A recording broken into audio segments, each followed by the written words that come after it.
Welcome to Jaisai TNPSC academy. நம்ம இன்னைக்கு இந்த வீடியோவில் என்ன பார்க்க போறோம்னா, ஜனவரி 25ஆம் தேதிக்கான கரண்ட் அஃபேர்ஸ் தான் பார்க்க போகிறோம். ஃபர்ஸ்ட் கொஸ்டின், கணியன் பூங்குன்றனாரின் மார்பளவு சிலையானது எங்கு திறந்து வைக்கப்பட்டுள்ளது? Answer option A, Sivaganga.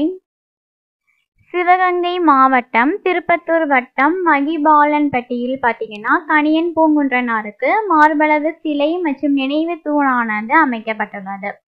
மேலும் நாமக்கல் கவிஞர் ராமலிங்கம் பிள்ளை அவர்கள் நினைவை போற்றக்கூடிய வகையில் நாமக்கல் நகரில் அவரது இல்லத்தில் பார்த்தீங்கன்னா அவருக்கு மார்பளவு சிலையானது ரூபாய் 20 லட்சத்தில் அமைக்கப்பட்டுள்ளது. இதனை முதல்வர் மு.க. ஸ்டாலின் அவர்கள் திறந்து வைத்திருக்காங்க. நெக்ஸ்ட் கொஸ்டின், தற்போது உச்சநீதிமன்ற நீதிபதிகளின் எண்ணிக்கை எத்தனையாக உயர்ந்துள்ளது? Answer option D, 34. உச்சநீதிமன்ற நீதிபதியாக கர்நாடக உயர்நீதிமன்ற தலைமை நீதிபதியான பிரசன்னா பி வராலே அவர்கள் நியமிக்கப்பட்டிருக்காரு.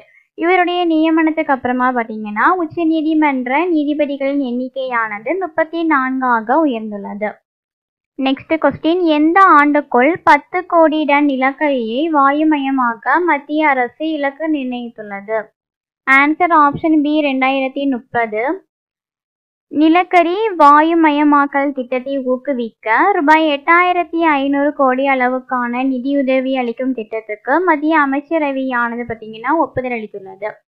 இந்தியாவில் இந்த திட்டத்தினை நடைமுறைப்படுத்துவதன் மூலம் பார்த்தீங்கன்னா இயற்கை எரிவாயு, மெத்தனால், அமோனியா உள்ளிட்ட பிற அத்தியாவசிய பொருட்களுக்கான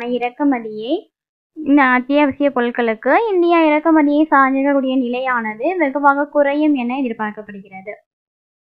மேலும் மத்திய அரசாங்கம் பார்த்தீங்கன்னா 2030ஆம் ஆண்டுக்குள் 10 கோடி டன் நிலக்கரியை வாயுமயமாக்குறதுக்கு இலக்கு நிர்ணயித்துள்ளது.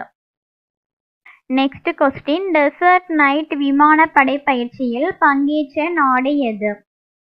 ஆன்சர் ஆப்ஷன் டி, அனைத்தும். அதாவது இந்தியா, பிரான்ஸ், ஐக்கிய அரபு அமீரகம் ஆகிய 3 நாடுகளும் இந்த பயிற்சியில் பங்கேற்று கொண்டன. டெசர்ட் நைட் விமானப்படை பயிற்சி, இந்த பயிற்சியானது பார்த்தீங்கன்னா அரபிக்கடல் பகுதியில் நடைபெற்றது. இந்த பயிற்சியில் இந்தியா, பிரான்ஸ், ஐக்கிய அரபு அமீரகம் ஆகிய 3 நாடுகள் பங்கேற்று கொண்டன. நெக்ஸ்ட் கொஸ்டின், ஐசிசியின் 2023ஆம் ஆண்டுக்கான சிறந்த T20 கிரிக்கெட் வீரராக தேர்வு செய்யப்பட்டுள்ளவர் யார்? Answer option C, Suryakumar Yadav. ஐசிசியின் 2023ஆம் ஆண்டுக்கான சிறந்த T20 கிரிக்கெட் வீரராக இந்தியாவை சேர்ந்த சூரியகுமார் யாதவ் அவர்கள் தேர்வு செய்யப்பட்டிருக்காங்க. இவர் தொடர்ந்து 2வது ஆண்டாக தேர்வு செய்யப்பட்டிருக்காரு. மேலும் 2023ஆம் ஆண்டின் சிறந்த வளர்ந்து வரும் வீரராக ரச்சின் ரவீந்திரா அவர்கள், நியூசிலாந்தை சேர்ந்த ரச்சின் ரவீந்திரா அவர்கள் தேர்வு செய்யப்பட்டிருக்காங்க. நெக்ஸ்ட் கொஸ்டின், தேசிய வாக்காளர் தினம் எந்த நாளில் கடைபிடிக்கப்படுகிறது? ஆன்சர் ஆப்ஷன் பி, ஜனவரி 25. ஜனவரி 25 ஆனது பார்த்தீங்கன்னா தேசிய வாக்காளர் தினமானது கடைபிடிக்கப்படுகிறது. அதன்படி இந்த ஆண்டு இந்த தினத்துக்கான தீம் பார்த்தீங்கன்னா nothing like voting, I vote for sure.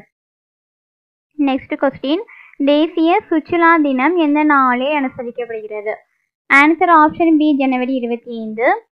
ஜனவரி 25 தேசிய சுற்றுலா தினமானது அனுசரிக்கப்படுகிறது. இந்த ஆண்டு இந்த தினத்துக்கான தீம் பார்த்தீங்கன்னா சஸ்டைனபிள் ஜர்னிஸ், டைம்லெஸ் மெமரிஸ். அவ்வளோதான் ஃப்ரெண்ட்ஸ், ஜனவரி 25ஆம் தேதிக்கான கரண்ட் அஃபேர்ஸ் பார்த்து முடிஞ்சாச்சு. இந்த வீடியோ உங்களுக்கு யூஸ்ஃபுல்லாக இருந்துச்சு, அந்த வீடியோவுக்கு லைக் பண்ணிக்கோங்க, உங்கள் ஃப்ரெண்ட்ஸுக்கு ஷேர் பண்ணிக்கோங்க. இதே மாதிரி டெய்லி கரண்ட் அஃபேர்ஸ்க்காக மறக்காமல் நம்ம சேனலை சப்ஸ்கிரைப் பண்ணிடுங்க. தேங்க்யூ.